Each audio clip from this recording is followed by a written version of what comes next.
welcome to Malta. This stunning island nation lies between the south of Europe and the north of Africa, and it's home to amazing food, lots of history. It's got some of the oldest standing monuments in the world. It has amazing villages and much more. In this travel guide, we're going to show you the best of Malta, including hidden gems and top attractions.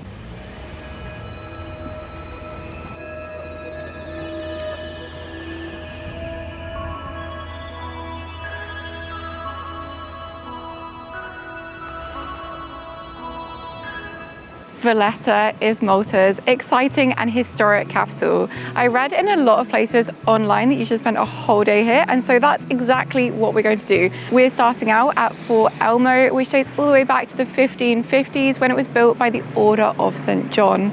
Today, it remains a star-shaped fortification with impressive views over the surrounding bay.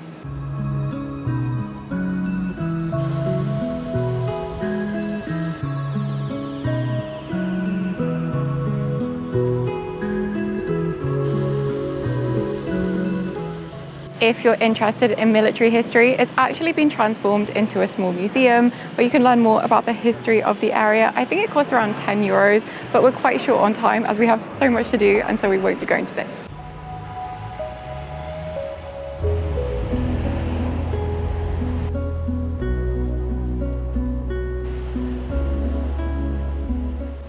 Valletta was founded in 1566 by the Knights of St. John. That previous year, in 1565, was the Great Siege of Valletta. This was where the Ottoman Turks tried to overtake Malta, and they were spectacularly defeated by the Knights of St. John. What makes this victory so impressive is that there were just 6,000 of the knights versus approximately 30,000 would-be invaders. So after that, they realized we need to make a more fortified city, and so Valletta was built in a span of just 20 to 30 years. The city was built on a tight grid, which you can still see today. Unfortunately, it was heavily bombarded during World War II, but now it's been completely restored. So you can imagine how the streets would have looked hundreds of years ago.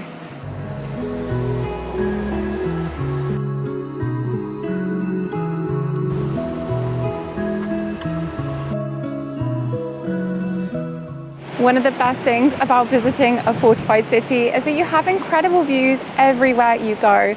For example, from here in the lower Baroque gardens, we can see all the way across the Grand Harbour to the other side. It's also here where you'll find a small park with a neoclassical monument dedicated to Sir Alexander Bull. Unfortunately, it is under construction at the moment, which you will find often when you go to Malta, but I do think that's normal when you have thousands of years of history to maintain.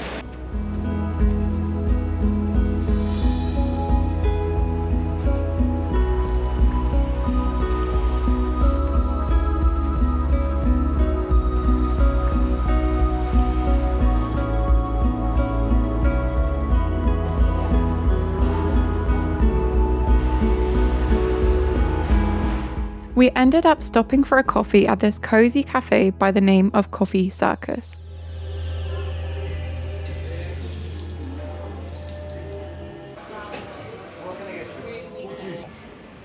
Republic Street is the main thoroughfare running through Valletta. You'll find it's always full of people, but you'll definitely want to come here because here you'll find the entrance to the St. John's Co-Cathedral. This is also where you'll find all of the little side streets, which are way quieter.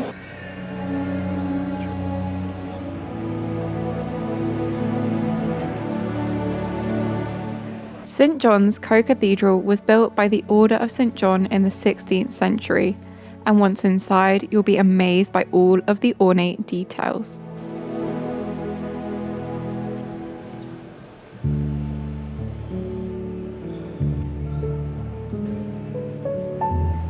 The Baroque interior depicts scenes from the life of St. John the Baptist, while the detailed floor is a large-scale mosaic comprising of almost 400 marble tombstones for the Knights of Malta. Caravaggio actually arrived in Malta in 1607 as a man on the run, following a brawl in a pub in Rome in which he had killed a man. He entered into the service of the Knights of St. John as he was looking for a papal pardon and wished to restore his reputation. Unfortunately, this was to be short-lived due to his violent behaviour, and he was soon defrocked from the order. The painting depicting the beheading of St. John is Caravaggio's only signed work.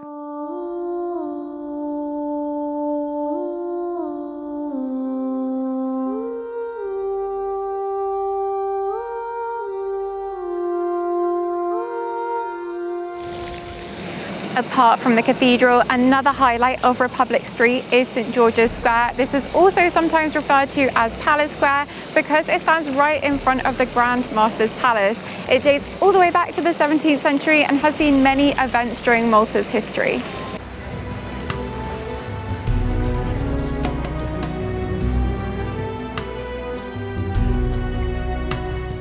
We've come to Casa Rocca Piccola, which is a 16th century Maltese noble family's home. There are 12 rooms to see here, as well as a World War II air raid shelter.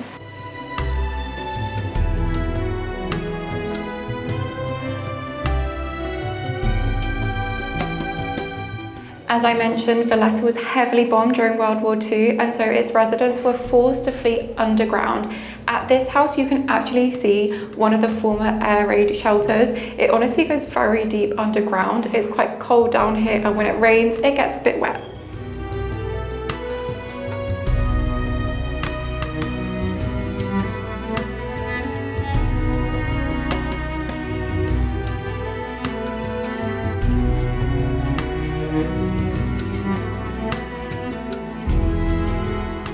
Overall, it was nice to see a historic house, especially one of the few in Malta that actually has a garden. That being said, it did feel a bit like a letdown after the cathedral, which wasn't that much more money. And the other problem I have is that it did feel a bit like it was all cobbled together, like they'd found loads of historic stuff and just stuffed it in there. And then my other problem, which is unrelated to that, is that I don't like seeing macaws in captivity, and nor did I like seeing the turtles in the fountain.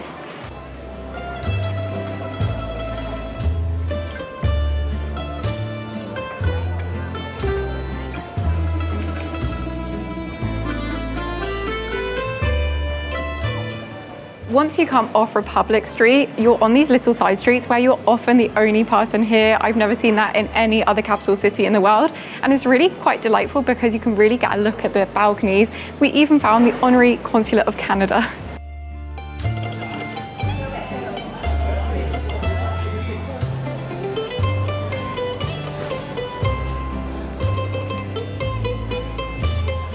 Valletta is a city of stairs and hills, so you should be sure to wear good shoes when you come here and be prepared to walk a lot. In fact, Lord Byron actually wrote quite a derogatory poem when he left, and he wrote in it, "Adieu, ye cursed streets of stairs, how surely he who mounts you swears."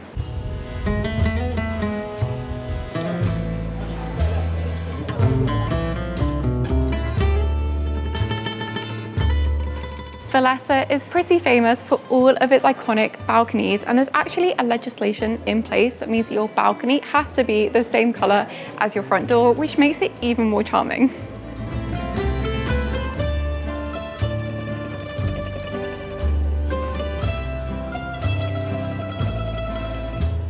The history of Malta is a really interesting one, and it's also one of invasions and conquest. And throughout history, a lot of different groups have lived here, including the Phoenicians, the Romans, the Normans, and most recently, the British. They occupied the country for around 164 years, from around 1800 to 1964, when Malta became its own independent country. Of course, all of these different cultures have left their trace, including these red telephone boxes.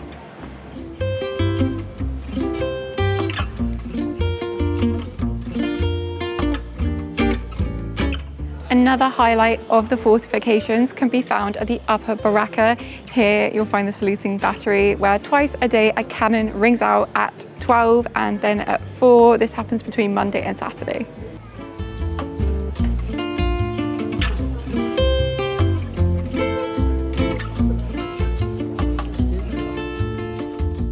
The gardens were created in the 19th century and offer one of the best panoramic views of the port.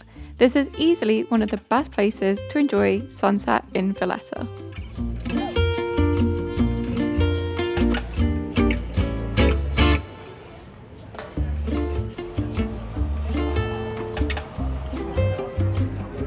This morning, we're going to be exploring Mdina, which is also known as the Silent City, because this was actually the first capital of Malta before it moved to Birgu and then Valletta. It's thought that this area has been inhabited for around 4,000 years, and the city remains fortified to this day.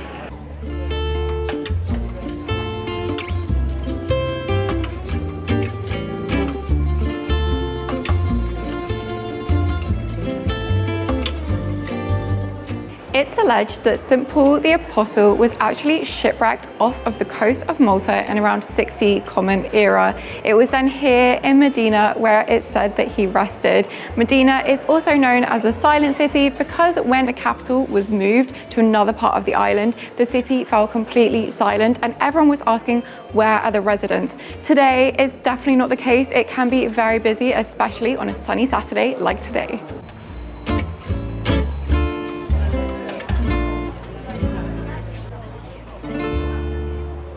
If you read any guide online, then they'll tell you to come to Fontanella Tea Garden. And it is true that this is probably one of the best overall views you'll get of the island. You get to see a lot of different places in Malta from the tea room here. But if you want a good table, I recommend arriving at opening time and definitely by 11:30, because otherwise you'll find that the queue goes out the door. The food was all right. I thought it was quite good for a touristy place. The service was okay, but overall it's definitely worth coming if you go before 11:30.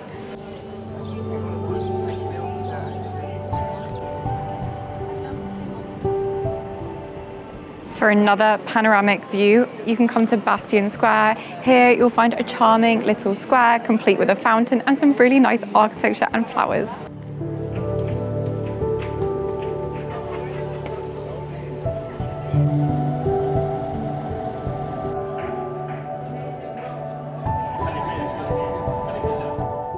The stunning chapel dedicated to St. Roch can be found right in the heart of town and is a Baroque masterpiece filled with ornate paintings and intricate carvings.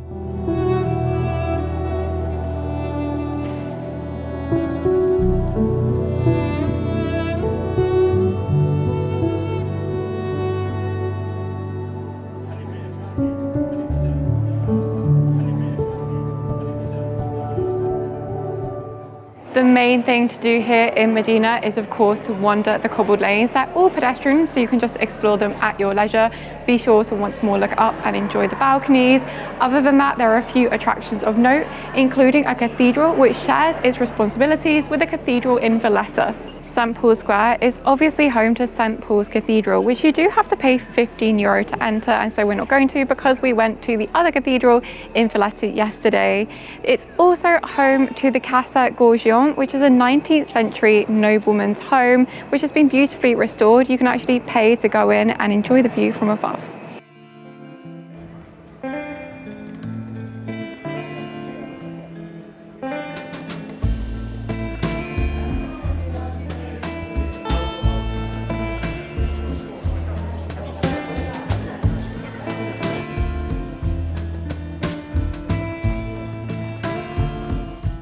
There are up to 300,000 cats in Malta, including 100,000 stray cats, and we actually saw a number of them in the Il-Fos Gardens, which is the ditch surrounding Mdina.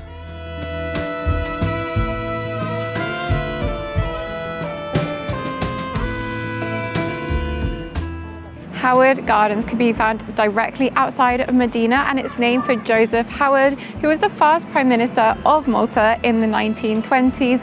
Now it's a really lovely green space and you can enjoy views onto the fortifications that Mdina is so famous for.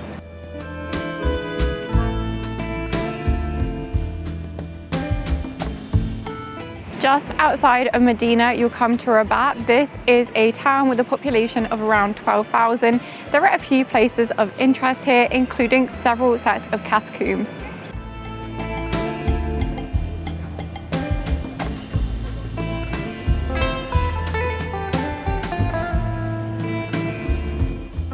Rabat definitely has a more residential vibe than Mdina, but here you'll find several nice cafes, boutiques, and little residential streets where you can take really cute photos of the local architecture.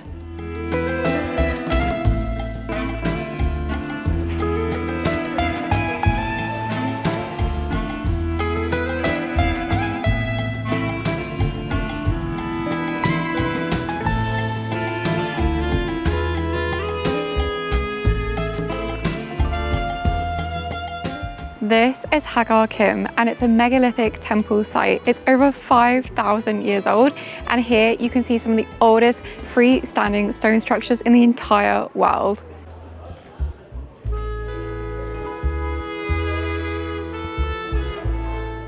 When you arrive at the site, you'll find there's actually an interpretation center with a history of the site, as well as some of the real things that they found here. Inside the site itself, there are facsimiles, and you can walk through the temple.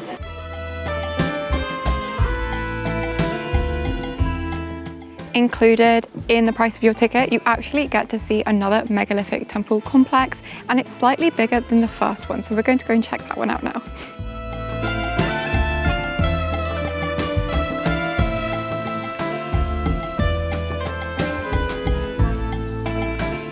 What I really like about this site is that as opposed to Stonehenge, which we went to a few videos ago, you can actually get really close to the stones. You can see all of the details.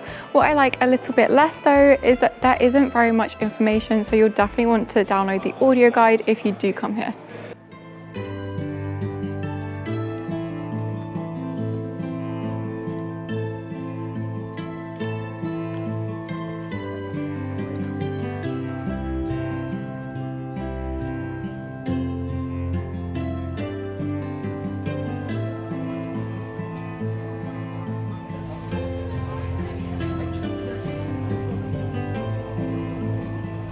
Marsaxlokk is probably the most beautiful fishing village in Malta. It's home to a population of under 4,000 residents, and we've come here for sunset. Well, it's almost sunset, in order to see the beautiful boats, which are this iconic blue, as well as the views onto the water.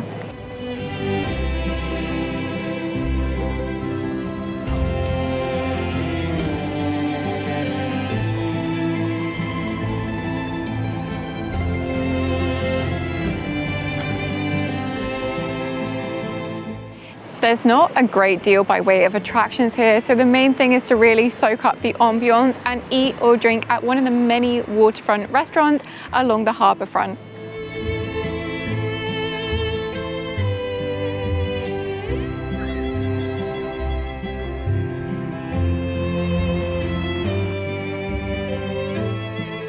For dinner, we visited Villa Bologna.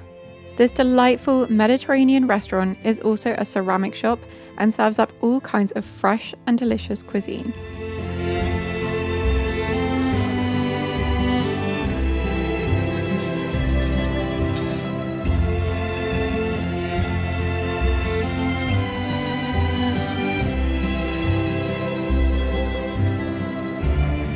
At the end of the meal, we ended up talking to one of the chefs who works at the restaurant. How long have you made pizza for? I started 15, 20 years ago. And how long have you been in Malta? I arrived last April. Before I was living in Norway. In Norway? Sì, Norway. I need sun, I need to go to the beach.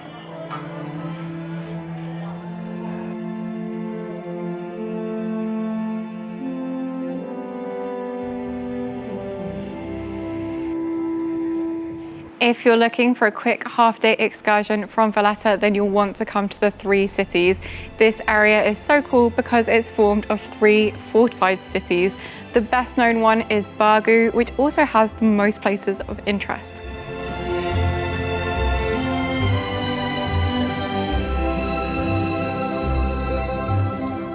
Although this area has been inhabited since Phoenician times, it only became fortified in 1530 with the arrival of the Knights of St. John, who made this area their de facto capital before moving to Valletta. Today, it's really quiet. You'll wander down loads of streets where you're the only person there, and it's just a really nice escape from the hustle and bustle of Valletta.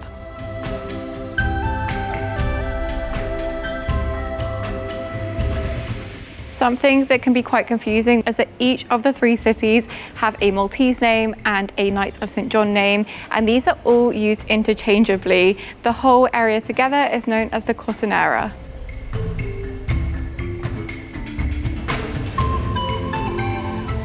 One thing you'll notice when you come to Malta is it is very Catholic, and there are actually 365 churches here. One of the most beautiful and one of the biggest in Birgu is the Collegiate Church of St. Lawrence, which was founded all the way back in 1681 and is constructed in the Baroque style. Welcome to St. Lawrence. It's one of the most important churches in Malta, being the first parish, also the first church of the Knights of St. John. When the Normans came to Malta, they expelled the Arabs and established Mdina as the cathedral city, but Birgu, being the main maritime city, was established as the first parish. Here, the Angevins, who are French, built the first church, calling it not St. Lawrence, because St. Lawrence came with the Aragonese, who expelled the Arabs. And we have been celebrating St. Lawrence since the 13th century. Our church contains lots of attractions. Obviously, the painting behind the altar by Mattia Preti, the martyrdom of St. Lawrence. The dome and the chapel were both destroyed in the Second World War. And in the dome, people will see and admire the painting of the Great Siege, where Birgu became called Vittoriosa by La Valletta. And so we have two names. We like them both, and we call ourselves Birgu Città Vittoriosa. Other attractions include the pulpit, the organ, and the 16th century statue of St. Lawrence. Behind me is the pulpit, considered as one of the most beautiful pulpits in Europe. It's all marked work that's orange inserted in walnut, made by people from Birgu in 1894. It is all symbolism, showing the 12 apostles, the 4 evangelists, the 4 doctors of the church who wrote the history of St. Lawrence. In the panels you have the theological virtues, and even the panels that's marquetry work, it's not drawing. The columns represent the 10 commandments. Then you have the brazen serpent of Moses, made by craftsmen from Birgu, and it is one of our greatest attractions, along with the organ loft and with the other things which we offer here.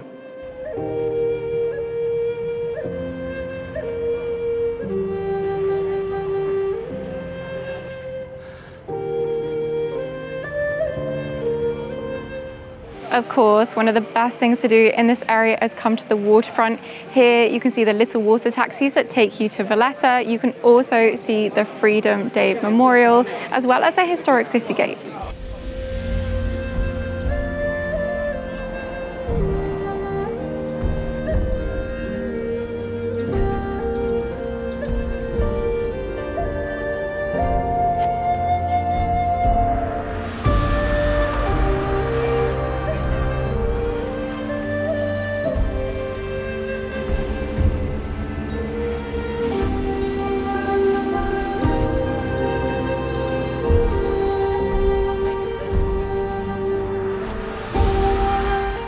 The water taxi costs just €3 per person. It takes 5 to 10 minutes.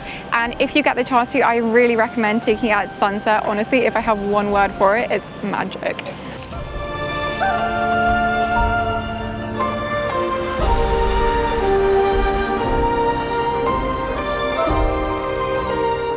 At night, the ambience of Valletta is incredibly different than during the daytime.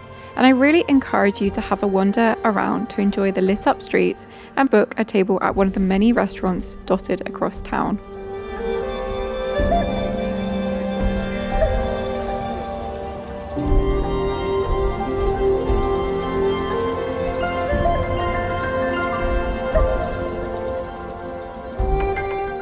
It's a really sunny, albeit windy day out, and so we've decided to take a day trip to Gozo. This is the second largest of the islands that make up the archipelago of Malta, and we've been told it's the perfect day trip from Valletta, as it's only 45 minutes away on the high-speed ferry.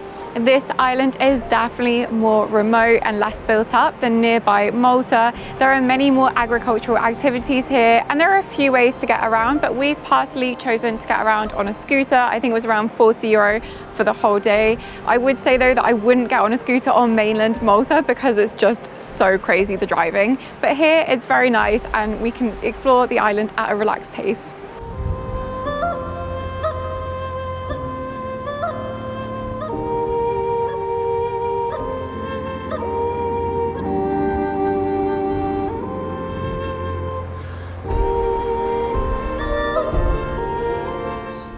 We've come to Victoria, which is the capital of Gozo, and it's most famous for its citadel, which you can see right behind me. It's one of the highest points on the island. We're starting out by getting a local delicacy, which is called a pastizzi, and the traditional flavour is actually pea or ricotta, but you can get lots of different flavours, including chicken and tuna, and I think some other types of cheese too.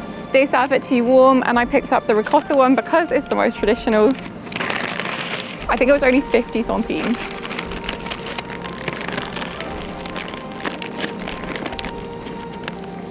It's really crispy, crunchy, warm, and really cheap. It's the perfect snack.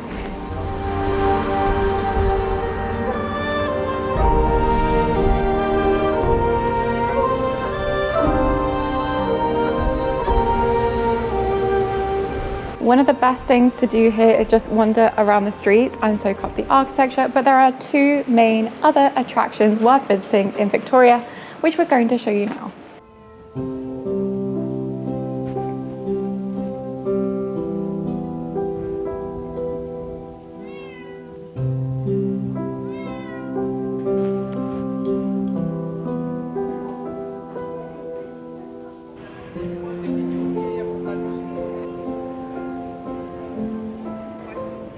St George's Basilica is the main ecclesiastical building in town, and all through the streets you'll find lots of representations of St George on little placards made out of stone, ceramics, wood, all sorts. You do unfortunately have to pay a €3 entry charge to visit the building, but just across the road you'll find a small free museum with lots of treasures from inside the church.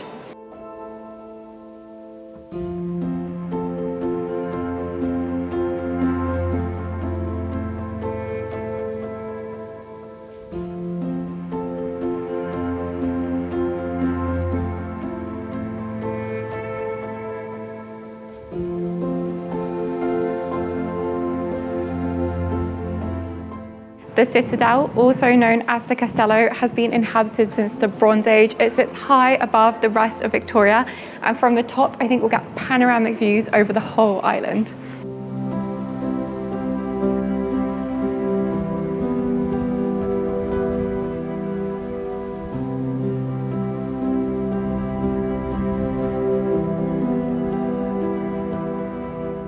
Once you get to the top, there are several areas to explore. There's old prisons, there's a church, there's a 16th century house, but most of all, you have this incredible view all over the island, including all the way to the sea.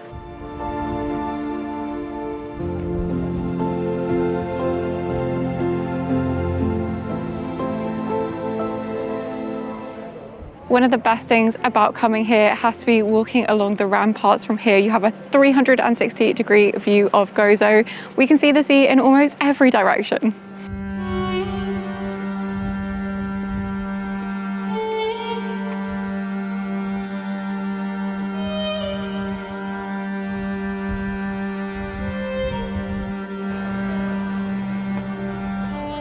The Basilica of the National Shrine of the Blessed Virgin of Tapinu is quite a long name, but this is one of the most beautiful spots on the island. Here we're surrounded by farmland, and the church itself was consecrated in 1932.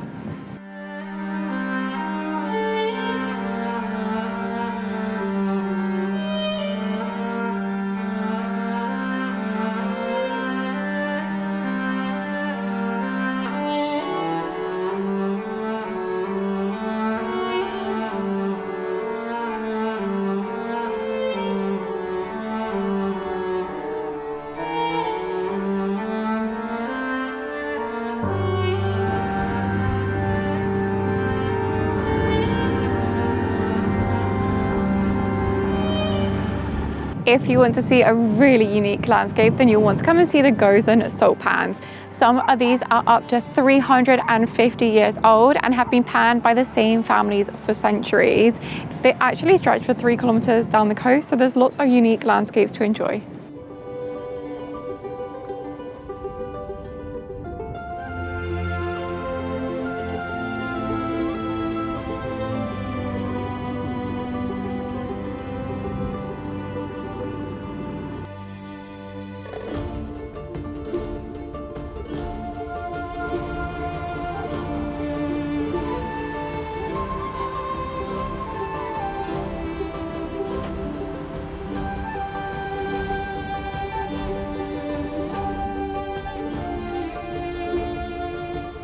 we've come to a bakery where we've picked up some local savoury pastries for just €2 each. They're huge and they look really tasty. There's also some cats nearby.